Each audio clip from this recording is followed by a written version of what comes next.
Bonjour tout le monde, c'est Rich, Mr. Thrive and Survive. Nous sommes le 6 août 2015 et il est assez tôt en fait.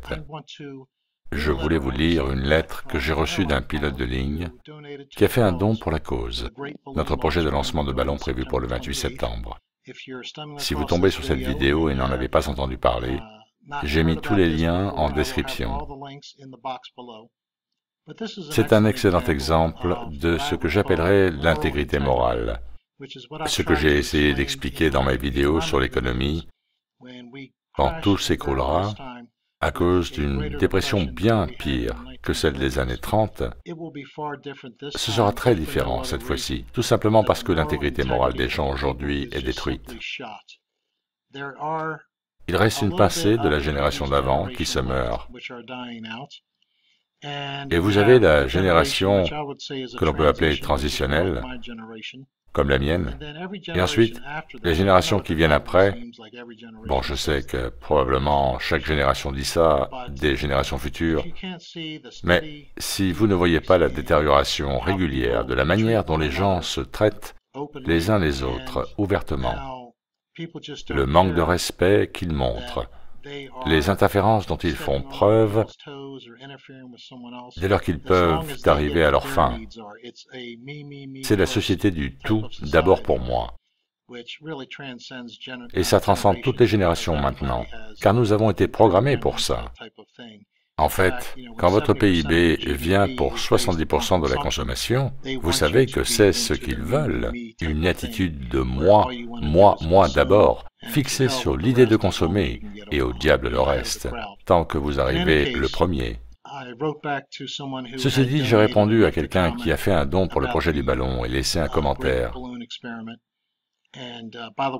Au fait, demain, je vais probablement faire une update sur l'avancement du financement, ou peut-être plus tard aujourd'hui. Le rythme des donations a un peu baissé, je suis un peu inquiet, mais on n'est pas loin, je pense qu'on est proche de 60% de l'objectif. Donc en fait, je suis plein d'espoir quant au fait qu'on puisse y arriver avant la date butoir du 19 août. Je ferai aussi une update sur d'autres choses. Il faut qu'on enlève le laser et je vous expliquerai pourquoi. Mais bon, on va boucler tout ce qui est en suspens. Donc cette lettre d'un pilote de ligne, qui n'est pas un de ces 35% de pilotes qui du jour au lendemain se proclament pilote de ligne international, j'aimerais que vous la lisiez. Je vais d'ailleurs vous la lire pour que vous en compreniez l'intégrité, mais aussi pour que vous constatiez ce qu'un vrai pilote a à dire sur la Terre plate.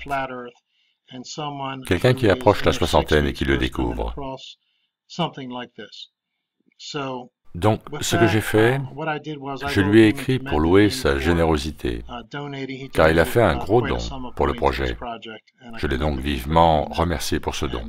Ceci explique comment l'échange s'est engagé.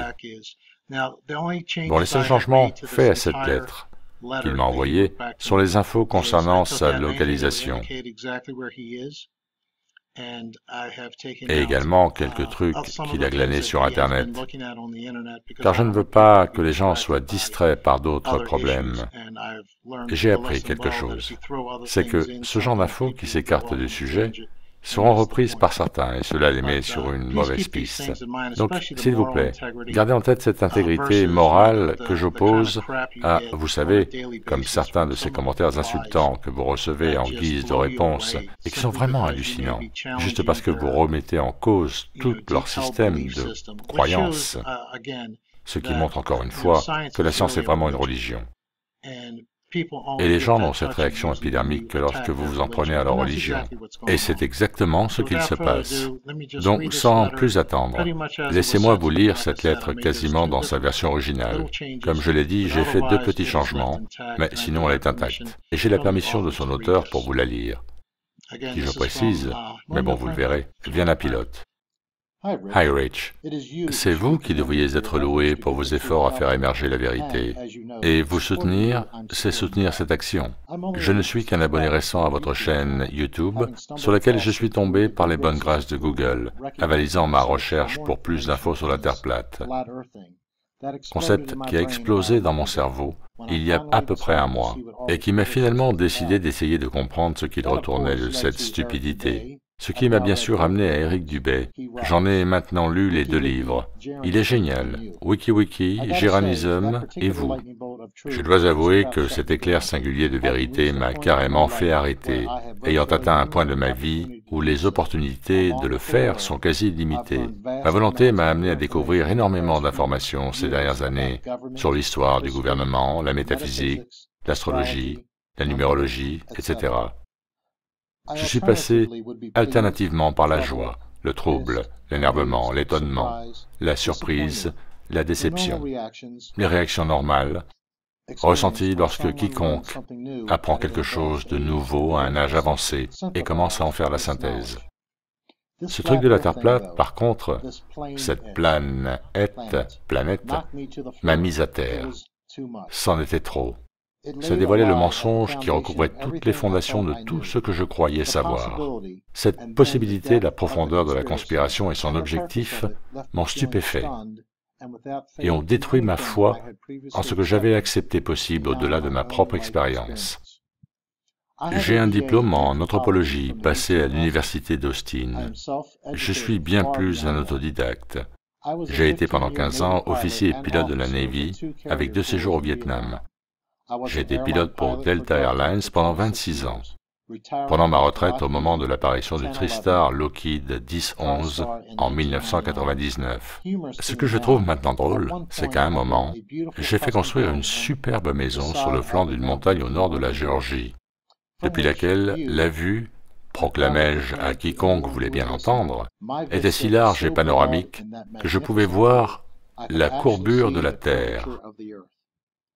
Ce que je veux dire, c'est que je croyais, sans jamais le contester, ce qui m'avait été programmé, même pas l'idée de le remettre en cause. Et 33 ans de service actif au niveau national et international, avec de nombreuses heures de vol aux instruments ou en visibilité topographique, masse terrestre ou océan, j'ai toujours cru que j'apercevais cette faible courbure, identique à celle que je voyais depuis ma terrasse en Géorgie. Et ensuite, il y a ça. Le premier instrument d'un pilote, c'est son horizon artificiel, qu'il doit maintenir à niveau pour empêcher la montée ou la descente, et qui, par pure coïncidence, s'alignait parfaitement avec ma vue sur la distance. Les villages, les villes, les chaînes de montagnes, les rivières, etc. apparaissent d'abord comme une ligne d'horizon à hauteur d'yeux, qui lentement semble éclore, alors que mon avion approche. Et ma perspective alors change, au point que, lorsque je suis à l'aplomb de ces repères terrestres, plusieurs milliers de mètres au-dessus, ils sont engouffrés par l'horizon, toujours à hauteur d'yeux, pour moi. Depuis le cockpit, selon les conditions météo, je pouvais voir à des centaines de kilomètres, dans toutes les directions, des villes et leurs réseaux routiers, brillant comme des joyaux, étalés sur cette surface plane, aussi loin que les yeux peuvent voir. Rien ne s'est jamais penché, etc. L'horizon des buildings de Manhattan, vu depuis une altitude de 3000 mètres, était tout aussi vertical en apparence que celui d'un avion en approche à 300 mètres, ou d'un avion coincé sur le tarmac embouteillé, mais à la vue dégagée d'une piste. Je trouve amusant que votre nouveau voisin soit un pilote de ligne. Je vis maintenant sur la côte sud de... c'est ce que j'ai supprimé. De l'autre côté de la baie, et à l'ouest, éloigné de 9 km, les bâtiments que je vois sont parfaitement à la verticale, et par une journée dégagée, je peux même voir la plage comme limite de l'eau, au pied de la ville. L'eau ne fait pas obstacle du tout. Donc encore une fois, je vous salue. Ignorez les trolls et les jerks. Soyez assurés que votre message arrive à ceux qui cherchent la vérité.